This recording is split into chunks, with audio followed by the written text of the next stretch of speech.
ڕێگای ڕۆ و هەفتەغارە لە سنووری داقووق.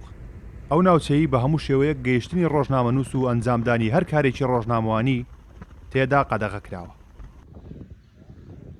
بۆیە بە نهێنی و بە کامێرای مۆبایلەکەم نەهامەتی و ئەو زوڵمە دەگوازمەوە کە دەرهەق بە جوتیارانی کورد ئەنجام دەدرێت.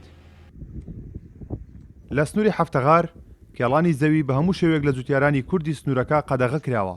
لە بەرامبەردا عەرەبە هاوردەکان بە بەرچاوی کوردەوە زەویەکانیان دەکێڵن. هەر ئەمە نییە، ئەگەر ئەم جوتیارە بە نمونە وەربگرین، وێڕای ئەوەی زەویەکەی داگیر کراوە لە پێشوودا 4 مانگیش زیندانی کراوە و ئێستاش سزای 250 ملیۆن دیناری بەسەردا سەپێنراوە. 4 ماه حکم خواده لەسەری 4 ماهەکەم تەواو کە دەیسە دەرچیمە هەم شکاتێکی دەیسە 250 ملیۆن دینار هاتە دەسەرم لەبەر 4 مانگترە. من کتابەکەم تەواو کرد کامل لەسەری ناردم بۆ بەغا گەڕانەوە داوای مرتەسەمی کرد. مرتەسەمەکەی منیان نە کوردی مرتەسەم عارەبەکەی کردا بۆی کردە و کردێتە ناو کتاب عارەبەکەەوە زراعی تاوخ.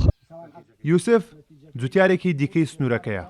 ساڵی پار دادگا بە پێی مادی 140 دەستور زەویەکەی پێدایەوە، بەڵام ئەم ساڵ بە پشتبەستن بە نووسراوێکی ساختە جارێکی دیکە زەویەکەیان لێ داگیر کردووە و خۆشی بڕیاری چوونە دادگای بۆ دەرکراوە.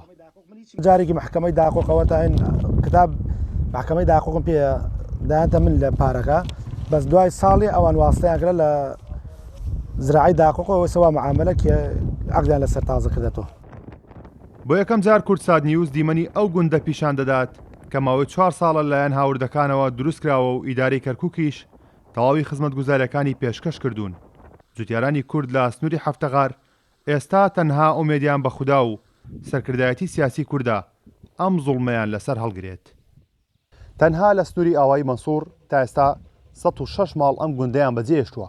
لە ئێستاشدا بێزارکردنی گوندنشینان گەیشتە تا ئاستێک کە تەواوی کەلوپەلە کشتتوکاڵەکانیان ڕاگرتووە و زەویەکانیشیان نەچێڵاوە.